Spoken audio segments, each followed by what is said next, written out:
আগের কাহিনীতে আমরা মা ব্রহ্মচারিণীর কঠোর তপস্যা আর ভগবান ব্রহ্মার বরের কথা জেনেছি। কিন্তু আপনারা কি জানেন সেই তপস্যা সফল হওয়ার পর কি ঘটেছিল? কিভাবে সৃষ্টির সবচেয়ে বিস্ময়কর আর সবচেয়ে ভয়ঙ্কর বিবাহ সম্পন্ন হয়েছিল? আপনারা কি ভগবান শিবের সেই অদ্ভুত বরযাত্রীর কথা জানেন, যাদের দেখে স্বয়ং মা পার্বতীর মাও ভয়ে অজ্ঞান হয়ে গিয়েছিলেন? আর কেনই বা মা পার্বতীকে যোদ্ধা বধূর এক উগ্র রূপ ধারণ করতে হয়েছিল? আজ আমরা জানব নবরাত্রির তৃতীয় দিনের অধিষ্ঠাত্রী দেবীর কথা, পরম শক্তিশালী মা চণ্ডঘণ্টার কথা। কাহিনী শুরু করার আগে কমেন্টে জয় মা চণ্ডঘণ্টা লিখুন আর লাইক ও সাবস্ক্রাইব করে আমাদের সাপোর্ট করুন। এই কাহিনীর শুরু ঠিক সেখান থেকেই যেখানে দ্বিতীয় দিনের গল্প থেমেছিল। ব্রহ্মার বরে মা পার্বতী তার তপস্যা ভঙ্গ করলেন এবং তার পিতা রাজা হিমালয়ের প্রাসাদে ফিরে এলেন। রাজা সপ্তর্ষিদের বিবাহের প্রস্তাব নিয়ে কৈলাস পর্বতে পাঠালেন। প্রভু ভোলানাথ, যিনি পার্বতীর তপস্যায় আগেই প্রসন্ন হয়েছিলেন, তিনি আনন্দে সেই প্রস্তাব গ্রহণ করলেন। ব্রহ্মাণ্ডের সবচেয়ে বিস্ময়কর বিবাহের প্রস্তুতি শুরু হলো। একদিকে কনের জন্য রাজা হিমালয়ের প্রাসাদ সোনা আর জহরত দিয়ে সাজানো হচ্ছিল। মা পার্বতীকে দিব্য বস্ত্র ও অলঙ্কারে সাজানো হলো। নগরী উৎসব আর মঙ্গল গানে মুখরিত হয়ে উঠল। অন্যদিকে কৈলাসের শিখরে বর মহাদেব তার প্রস্তুতি শুরু করলেন। তিনি চিতার টাটকা ভস্ম সারা শরীরে মাখলেন। বস্ত্রের বদলে তিনি হাতির ছাল পরিধান করলেন। অলঙ্কার হিসেবে তিনি গলায় সাপের মালা আর কানে বিছের দুল পরলেন।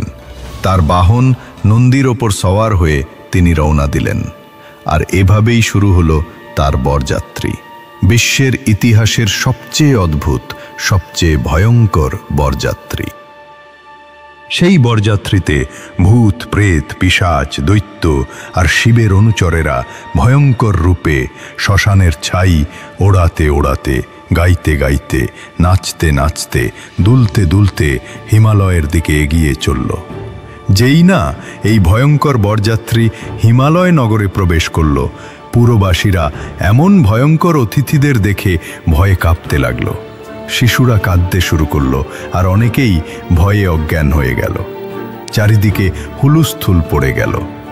রানী ময়না, যিনি তার সঙ্গিনীদের সাথে তাদের দিব্য জামাতাকে বরণ করার জন্য সাজানো থালা নিয়ে প্রস্তুত ছিলেন, তিনি যখন সেই ছাই মাখা, সাপ জড়ানো বর আর তার বিভৎস বরযাত্রী দেখলেন, তিনি আর্তনাদ করে অজ্ঞান হয়ে লুটিয়ে পড়লেন।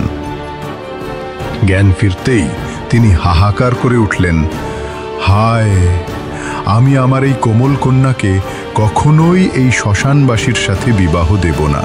বিবাহ এবার ভেঙে যাওয়ার মুখে এসে দাঁড়ালো। নিজের কক্ষে সজ্জিতা মা পার্বতী বাইরের হট্টগোল বুঝতে পারলেন। তিনি বুঝলেন যে তার পরিবার তার স্বামীর বৈরাগী রূপের সত্যকে মেনে নিতে পারছেন না।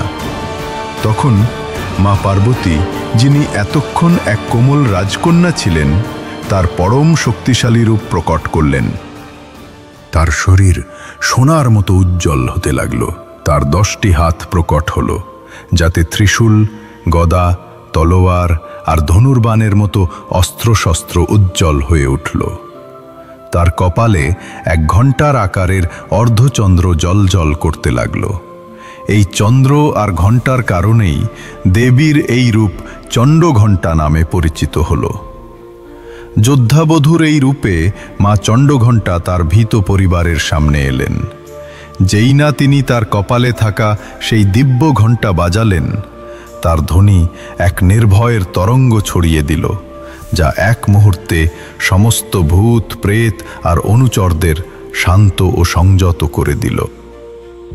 যখন রানী ময়না আর রাজা হিমালয় তাদের কন্যার এই অলৌকিক শক্তিশালী রূপ দর্শন করলেন, তাদের সমস্ত ভয় আর দ্বিধা দূর হইল। তারা বুঝতে পারলেন যে তাদের কন্যাই স্বয়ং আদি শক্তি। তখন দেবী চণ্ডঘণ্টা ভগবান শিবকে এক মনোহর রাজকীয় রূপ ধারণ করতে প্রার্থনা করলেন। ভগবান শিব তার প্রিয়া পার্বতীর অনুরোধ শুনে এক অত্যন্ত সুদর্শন রাজকীয় রূপে প্রকট হলেন।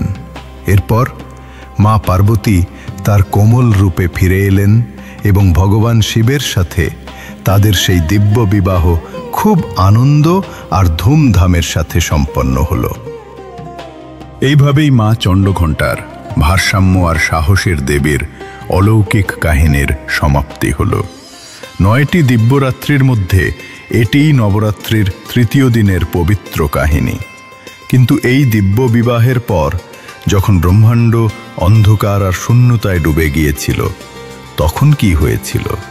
কিভাবে দেবী কেবল এক মৃদু হাসিতে সমগ্র ব্রহ্মাণ্ডের সৃষ্টি করলেন? আর কেনই বা তার নাম হলো মা কুষ্মাণ্ডা? তা আমরা জানব নবরাত্রির চতুর্থ দিনের কাহিনীতে।